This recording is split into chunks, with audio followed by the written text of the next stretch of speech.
ओम श्री गणेशाय नमः। ओम श्री परमात्मने नमः।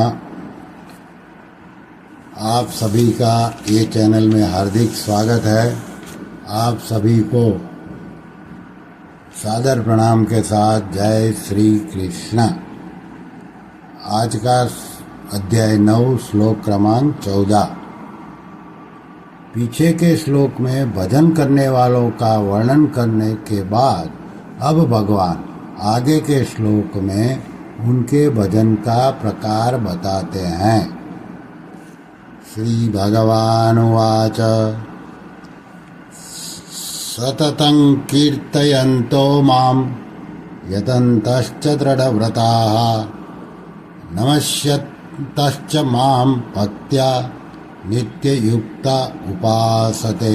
अर्थात भगवान बोले, नित्य निरंतर मुझ में लगे हुए मनुष्य दृढ़व्रती होकर लगन पूर्वक साधन में लगे हुए और प्रेम पूर्वक कीर्तन करते हुए तथा मुझे नमस्कार करते हुए निरंतर मेरी उपासना करते हैं। इस श्लोक को परम श्रद्धेय स्वामी श्री रामसुखदास जी महाराज ने अपने ग्रंथ साधक संजीवनी में इस प्रकार समझाया है। नित्य युक्ता, मात्र मनुष्य भगवान में ही नित्य युक्त रह सकता है, हरदम लगे रह सकते हैं, सांसारिक भोगों और संग्रह में नहीं। कारण कि समय समय पर भोगों से भी ग्लानि होती है और संग्रह से भी उपरति होती है, परंतु भगवान की प्राप्ति का, भगवान की तरफ चलने का जो एक उद्देश्य बनता है, एक दृढ़ विचार होता है, उसमें कभी भी फर्क नहीं पड़ता। भगवान का अंश होने से जीव का भगवान के साथ अखंड संबंध है। मनुष्य जब तक उस संबंध को नहीं पहचानता तभी तक वह भगवान से विमुख रहता है, अपने को भगवान से अलग मानता है।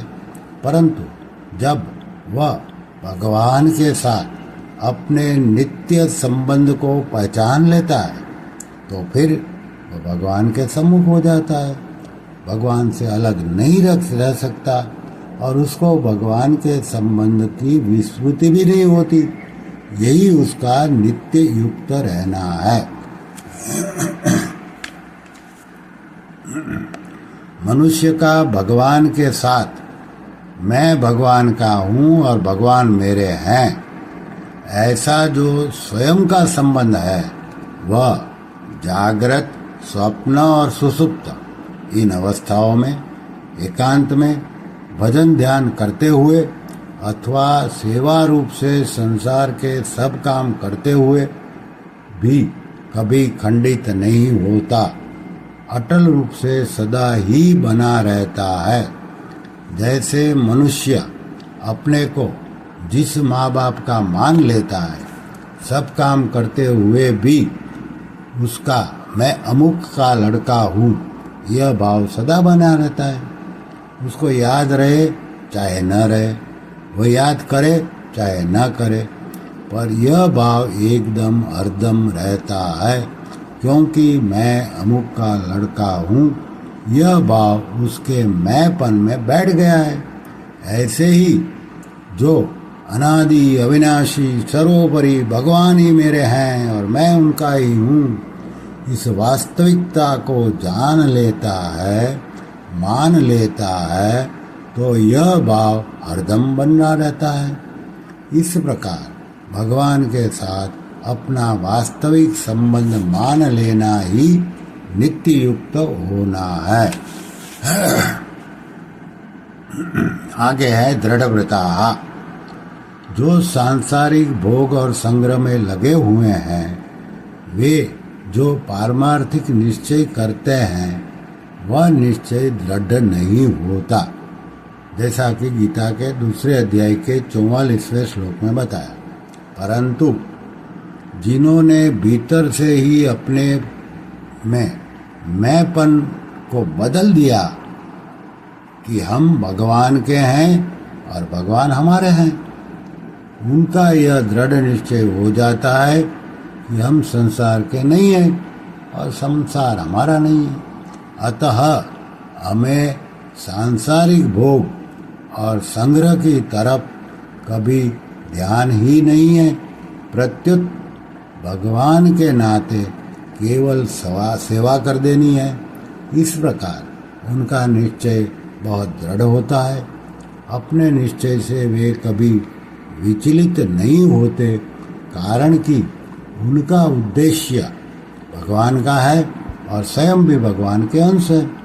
उनके निश्चय में अदृढ़ता आने का प्रश्न ही नहीं है। अदृढ़ता तो सांसारिक निश्चय में आती है, जो कि टिकने वाला नहीं है। फिर है यतन्तश्च। जैसे सांसारिक मनुष्य कुटुंब का पालन करते हैं तो ममता पूर्वक करते हैं, रुपये कमाते हैं तो लोभ पूर्वक कमाते हैं, ऐसे ही भगवान के भक्त भगत प्राप्ति के लिए यत्न यानी कि साधन करते हैं तो लगन पूर्वक ही करते हैं। उनके प्रयत्न सांसारिक दिखते हुए भी वास्तव में सांसारिक नहीं होते, क्योंकि उनके प्रयत्न का उद्देश्य भगवान ही होते हैं। आगे हैं भक्त्या कीर्तयन्तो माम। वे भक्त प्रेम पूर्वक कभी भगवान के नाम का कीर्तन करते हैं, कभी नाम जप करते हैं, कभी पाठ करते हैं, कभी नित्य कर्म करते हैं, कभी भगवत संबंधी बातें सुनाते हैं, आदि आदि। वे जो कुछ वाणी संबंधी क्रियाएं करते हैं वह सब भगवान का स्तोत्र ही होता है। स्तोत्राणि सर्वा गिरः। फिर है नमस्यन्तश्च। वे भक्तिपूर्वक भगवान को नमस्कार करते हैं, उनमें सद्गुण सदाचार आते हैं और उनके द्वारा भगवान के अनुकूल कोई चेष्टा होती है तो वे इस भाव से भगवान को नमस्कार करते हैं कि हे नाथ, यह सब आपकी कृपा से ही हो रहा है।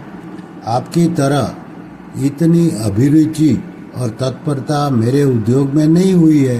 अतः इन सद्गुण सदाचारों को, इन साधन को आपकी कृपा से हुआ समझकर मैं तो आपका केवल नमस्कार ही कर सकता हूँ। फिर है सततम माँ उपासते। इस प्रकार मेरे अनन्य भक्त निरंतर मेरी उपासना करते हैं। निरंतर उपासना करने का तात्पर्य है कि वे कीर्तन, नमस्कार आदि के सिवाय जो भी खाना पीना, सोना जगना तथा व्यापार करना, खेती करना आदि साधारण किया करते हैं, उन सबको भी मेरे लिए ही करते हैं। उनकी संपूर्ण लौकिक पारमार्थिक क्रियाएं केवल मेरे उद्देश्य से, मेरी प्रसन्नता के लिए ही होती है। श्री कृष्ण शरणं मम, श्री कृष्ण शरणं मम, श्री कृष्ण शरणं मम। ओम श्री कृष्णार्पणमस्तु।